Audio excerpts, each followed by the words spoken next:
नमस्कार दोस्तों, कैसे हैं आप सब। इंडियन गार्डनिंग चैनल में आपका फिर से स्वागत है। दोस्तों, आज के वीडियो में हम आपको बताएंगे मशरूम के बीज तैयार करने की विधि। जी हाँ दोस्तों, मशरूम का जो स्पॉन है जो आप देख पा रहे हैं मेरे हाथों में, ये कैसे तैयार किया जाता है, इसकी पूरी स्टेप बाय स्टेप मैं आपको जानकारी दूंगा। तो दोस्तों, वीडियो को पूरा ध्यान से देखें और अच्छा लगे तो प्लीज़ लाइक कर दें और मेरे चैनल पर नए हैं तो सब्सक्राइब कर लें। दोस्तों, अभी जो स्पॉन तैयार हो रहा है ये है ऑयस्टर मशरूम का स्पॉन, लेकिन ऑयस्टर मशरूम या बटन मशरूम दोनों के लिए आपको सेम विधि अपनाना होगा। तो उसके लिए आवश्यकता पड़ेगी आपको गेहूं की। जी हाँ दोस्तों, गेहूं को यदि आप 1 किलो गेहूं लेते हैं तो ठीक उसमें 1 लीटर पानी मिलाना है और उसे 20 मिनट तक किसी ओपन बर्तन में यानी खुले बर्तन में आपको मध्यम आंच पे लगभग 20 मिनट तक उसे पकाना है, ताकि गेहूं आधा पके और आधा कच्चा ही रहे। पूरी तरह से पकना नहीं चाहिए। यदि आप कुकर में इसे पका देंगे 20 मिनट तक तो ये बिल्कुल ख़राब हो जाएगा। गेहूं को उबालने के बाद ठंडा होने के लिए आपको फर्श पे इसे फैला देना है। 1 घंटा तक फैला के रखना है ताकि ये ठंडा हो जाए और गेहूं की ऊपरी सरफेस से नमी खत्म हो जाए। और अभी जो आप ये 2 चीज़ देख पा रहे हैं, ये मेरे पास है कैल्शियम सल्फेट और कैल्शियम कार्बोनेट। जी हाँ दोस्तों, आप यदि मात्रा की बात कर लें तो 1 केजी गेहूं के लिए 20 ग्राम कैल्शियम सल्फेट और 20 ग्राम कैल्शियम कार्बोनेट की आपको आवश्यकता होगी। और उबले हुए गेहूं को ठीक उसी मात्रा में यदि आप 2 केजी रखते हैं तो दोनों कैल्शियम सल्फेट और कैल्शियम कार्बोनेट 40-40 ग्राम आपको लेना होगा।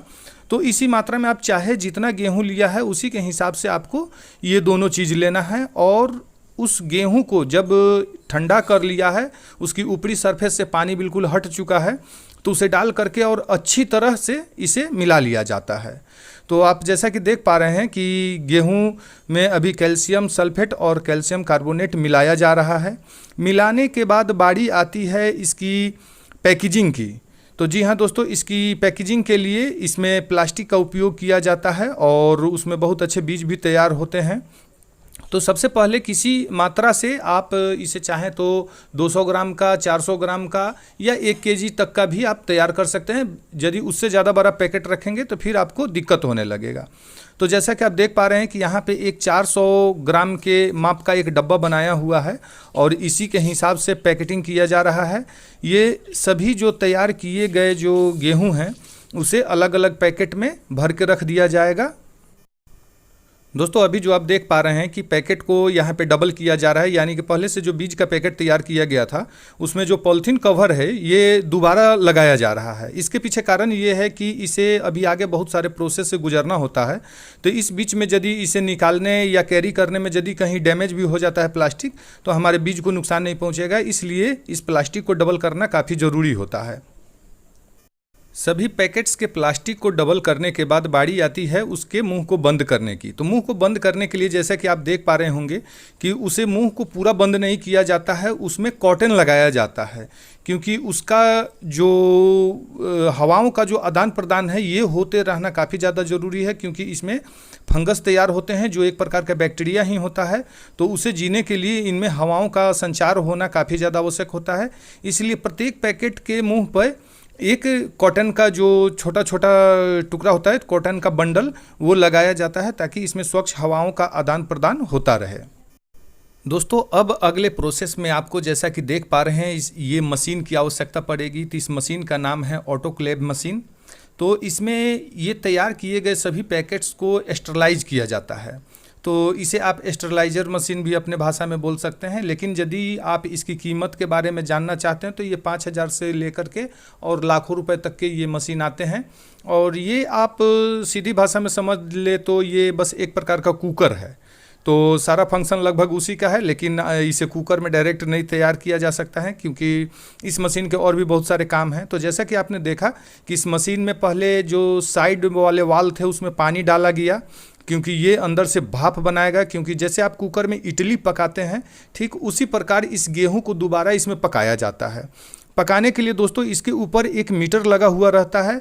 उस मीटर में आपको शो करेगा इसमें 15 PSI पर इसे 1.5 से 2 घंटे तक रखा जाता है। स्टार्ट करने से पहले ढक्कन को अच्छी तरह से बंद किया जाता है, क्योंकि अच्छी तरह से ढक्कन बंद नहीं होने की स्थिति में इसके गैस निकल सकते हैं, तो आपके बीज के क्वालिटी पे इसका फर्क जरूर पड़ेगा। और दोस्तों जैसे कि आप देख पा रहे हैं कि मशीन स्टार्ट हो चुका है और लगभग थोड़े ही देर में इसका मीटर जो है 15 PSI बताने लगा है। और इसके बाद ये ऑटो क्लेव मशीन है, ये 15 PSI के बाद ऑटो कट हो जाता है।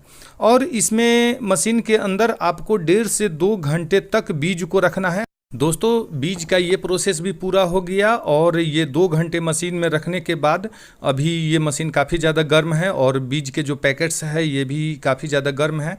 तो इसे अब ज़रूरत होती है ठंडा करने की। तो दोस्तों ठंडा करने के लिए सबसे पहले मशीन से पैकेट को बाहर निकाल करके और पुनः इसे फर्श पर लगभग 2 घंटा तक के लिए ऐसे ही अलग अलग पैकेट्स को अलग अलग स्थान पे रख देना होता है। और आप देख पा रहे होंगे कि इसका जो कलर है ये बिल्कुल चेंज हो चुका है। जी हाँ दोस्तों, जब डाला गया था तो वो बिल्कुल अच्छी तरह से ब्राउन भी नहीं हुआ था, लेकिन अभी जब मशीन से निकाल करके पैकेट को देखा जा रहा है तो ये बिल्कुल डार्क ब्राउन हो चुका है। तो दोस्तों इस प्रकार से फिर आपको मशीन के अंदर से सारे पैकेट्स को निकाल करके और फर्श पे फैला देना है ताकि ये अच्छी तरह से ठंडा हो जाए, क्योंकि अब इसमें बारी आती है मदर स्पॉन मिक्सिंग करने की। तो मदर स्पॉन मिक्सिंग करने के लिए ये बीज काफ़ी बिल्कुल ठंडा हो जाना बहुत ज़रूरी होता है। दोस्तों अभी जो मैं आपको विधि बता रहा हूँ ये व्यावसायिक बीज तैयार करने की विधि है, यानी कि जो आप फार्मिंग करते हैं, मशरूम फार्मिंग करते हैं, उसके लिए जो आपको स्पॉन की आवश्यकता होती है ये वो स्पॉन तैयार किया जा रहा है। तो दोस्तों आगे के स्टेप में आपको आवश्यकता पड़ेगा एक और मशीन की। दोस्तों अभी जो आप मशीन देख पा रहे हैं इसमें लगभग ऊपर आपको 3 स्विच दिख रहे होंगे। तो ये तीनों स्विच का अलग अलग काम है और इस मशीन का नाम है लेमिनर एयर फ्लो मशीन। दोस्तों गूगल में यदि आपकी इसकी कीमत के बारे में सर्च करेंगे तो ये 20,000 से रुपये से लेकर के 40-50 हज़ार रुपये तक के आते हैं और अलग अलग कंपनियों के मशीनों के अलग अलग दाम होते हैं। तो जैसा कि मैं आपको बीज बनाना बता रहा हूँ तो इसमें आप देख पा रहे होंगे कि एक जो ब्लू कलर का जो लाइट जल रहा है ये UV लाइट है। जो हमारे बीज फर्श पे ठंडे किए जा चुके हैं उन बीज के पैकेट्स को UV लाइट के अंदर लगभग 20 मिनट तक रखा जाता है, क्योंकि 20 मिनट तक रखने के बाद उसके अंदर जो भी जर्म्स जो हैं वो बिल्कुल नष्ट हो जाते हैं UV लाइट में रखने से।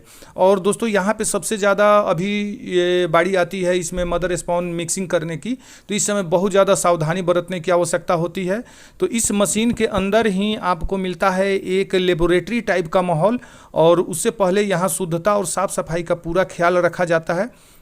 जैसा कि आप देख पा रहे होंगे कि स्प्रिट के बोतल से स्प्रिट कॉटन में लगा करके और जहाँ पे हमको इसमें मदर स्पॉन मिक्सिंग करना है उस जगह को अच्छी तरह से सफाई किया जा रहा है। साथ में आप बगल में एक लैंप रखा हुआ देख पा रहे होंगे, वो एक स्प्रिट लैंप है और इस लैंप को जला करके ही इसी के सामने में मदर स्पॉन जो है वो बीज के अंदर मिक्स किया जाता है। दोस्तों स्पॉन के बारे में हम बात कर लेते हैं तो ये 3 स्टेप में तैयार किए जाते हैं। उसके लिए मैं आपको एक अलग से वीडियो बनाऊंगा, यदि आप लोग उसके बारे में भी जानना चाहते हैं तो कमेंट करके हमको बताइएगा, मैं आपको अलग बताऊंगा। क्योंकि सबसे पहले मशरूम से तैयार किए जाते हैं इसके टिश्यू कल्चर और टिश्यू कल्चर से तैयार होते हैं मदर स्पॉन और मदर स्पॉन से तैयार होते हैं आपको व्यावसायिक बीज जो हैं जो हम लोग खरीद करके और फार्मिंग में इस्तेमाल करते हैं। दोस्तों अभी जो आप देख रहे हैं कि स्प्रिट लैंप को मशीन के अंदर ही जला के रखा गया है, क्योंकि इससे यहाँ आसपास में कोई भी किसी प्रकार का बैक्टीरिया नहीं आ सकता है। और नीचे फर्श को भी स्प्रिट से अच्छी तरह से साफ कर लिया गया है। और हाथ में अभी आप देख पा रहे होंगे कि ये मदर स्पॉन का पैकेट है। ये बिल्कुल आपको व्यावसायिक मशरूम के पैकेट की तरह ही दिखता है, लेकिन जो लोग इसे तैयार करते हैं वो लोग इसे अलग से तैयार करके रखते हैं, क्योंकि इसी कल्चर को उसके अंदर सभी पैकेट के अंदर मिक्स किया जाएगा तो उसमें भी इसके फंगस तेज़ी से फैल जाते हैं। दोस्तों अभी जो आप देख पा रहे हैं कि कितनी साफ़ सफाई से यहाँ पे काम किया जा रहा है, क्योंकि स्प्रिट से पहले वहाँ जो फर्श था उसको क्लीन किया गया और साथ ही हाथ में लगा करके स्प्रिट और हाथ को भी क्लीन किया गया है और स्प्रिट लैंप जला करके और उसके अंदर काम हो रहा है। ये जो आप मशीन देख पा रहे हैं इसके 3 फंक्शंस होते हैं, जिसमें से एक फंक्शन आपने जाना कि UV लाइट जलाना। UV लाइट से इसके सारे जर्म्स जो हैं वो बिल्कुल मर जाते हैं। और अभी जो लाइट जल रहा है ये ट्यूबलाइट है, ये सिंपल ट्यूबलाइट होता है क्योंकि आपको काम करते समय वहाँ रोशनी की कमी नहीं होनी चाहिए। तो ये ट्यूबलाइट जला करके और इसमें काम हो रहा है। और इसके साथ ही इस मशीन में चल रहा है ब्लोवर, क्योंकि ब्लोवर जब तक चलते रहेगा और स्प्रिट लैंप जलते रहेगा, यहाँ किसी प्रकार के बैक्टीरिया फैलने की कोई संभावना नहीं रह जाती है। तो दोस्तों इस प्रकार से इस मशीन का काम पूरा हो जाता है और आप देख पा रहे होंगे कि इसके अंदर मदर स्पॉन मिलाया जा रहा है। दोस्तों यह वीडियो बनाने का मेरा उद्देश्य यह था कि मेरे बहुत सारे व्यूअर्स ने हमसे सवाल किया था कि सर हम करना तो चाहते हैं लेकिन हमें स्पॉन नहीं मिल पा रहा है। तो दोस्तों यदि एक तो बहुत सारे जगह पे एड्रेस का पता नहीं होता है, और जहाँ पे एड्रेस का पता होता है वहाँ पर भी कभी कभी सीजन में, जैसे कि अभी जुलाई अगस्त का महीना आ रहा है, इस महीने में नए फार्मर्स भी इस पर प्रयास करते हैं, क्योंकि इस टाइम में फेल्योर होने का चांसेस बिल्कुल न के बराबर रहता है। तो ऐसे सीजन में बहुत सारे जगह पे स्पॉन आपको शॉर्ट हो जाएंगे। आप जाएंगे वहाँ पे जगह पे और पता चलेगा कि अभी तैयार नहीं है, तो फिर आपको वापस आना पड़ जाता है। तो ऐसे में आपकी फार्मिंग में थोड़ी सी दिक्कतें आ सकती है। और यह भी बीज सेलिंग का भी जो बिजनेस है ये काफ़ी ज़्यादा अच्छा है। इसमें भी बहुत सारे मुनाफा आप पा सकते हैं, क्योंकि इसमें जो लागत खर्च है वो लगभग 50 से 60 रुपये किलो प्रति किलो आती है, और इसकी सेलिंग प्राइस जो है वो लगभग 100 रुपये से लेके 120 रुपये किलो तक की है। तो इस प्रकार भी आप इसमें बहुत अच्छा मुनाफा पा सकते हैं, और बीज इसके बहुत आसानी से सेल हो जाते हैं। तो दोस्तों अभी जो मैं ये वीडियो शूट कर रहा हूँ ये रांची से शूट कर रहा हूँ, और यदि किन्हीं को मशरूम का बीज तैयार करने के लिए प्रशिक्षण चाहिए होगा या मशरूम का बीज चाहिए होगा, तो हमें जो ये वीडियो प्राप्त हुआ है ये Urmila agro mushroom products Ranchi के सौजन्य से प्राप्त हुआ है। और आप उनसे संपर्क करके आप इसकी प्रशिक्षण भी पा सकते हैं और उनसे आप बीज भी खरीद सकते हैं। पूरा एड्रेस और मोबाइल नंबर आपको इस वीडियो के डिस्क्रिप्शन बॉक्स में मिल जाएगा, जहां जाकर के आप देख सकते हैं। और यदि आप मशरूम उगाने के लिए जानकारी लेना चाहते हैं तो इसके लिए मैंने 5 वीडियो बना रखे हैं, उसका लिंक भी आपको डिस्क्रिप्शन बॉक्स में मिल जाएगा, आप वहां से जा कर के देख सकते हैं। तो दोस्तों इस वीडियो में मैंने बताया कि मशरूम फार्मिंग के लिए सबसे ज़्यादा ज़रूरी होता है कि आप मशरूम के जो स्पॉन तैयार करना है उसका भी सेटअप आप ज़रूर लगाएं, क्योंकि इससे आपको डबल फायदा होता है। एक तो आपको मशरूम के स्पॉन के लिए भटकना नहीं होगा, और दूसरा मशरूम के सेलिंग के साथ साथ आप बीज सेल करके भी बहुत अच्छे प्राइस प्राप्त कर सकते हैं। दोस्तों जैसा कि आप देख पा रहे हैं कि मदर स्पॉन मिलाने के बाद से पैकेट्स को अच्छी तरह से हिला करके और बीजों को आपस में मिक्स किया जा रहा है, क्योंकि जो ऊपर से डाला गया है मदर स्पॉन ये बीजों के साथ बीच में अच्छी तरह से मिक्स हो जाए तो तेज़ी से फंगस फैलता है। और उस तैयार किए गए बीज को आपको रखना है स्टोर करके लगभग 10 से 15 दिनों तक के लिए बिल्कुल अंधेरे कमरे में, और वो भी सिलसिलेवार ढंग से, जैसा कि आप वीडियो में देख पा रहे हैं।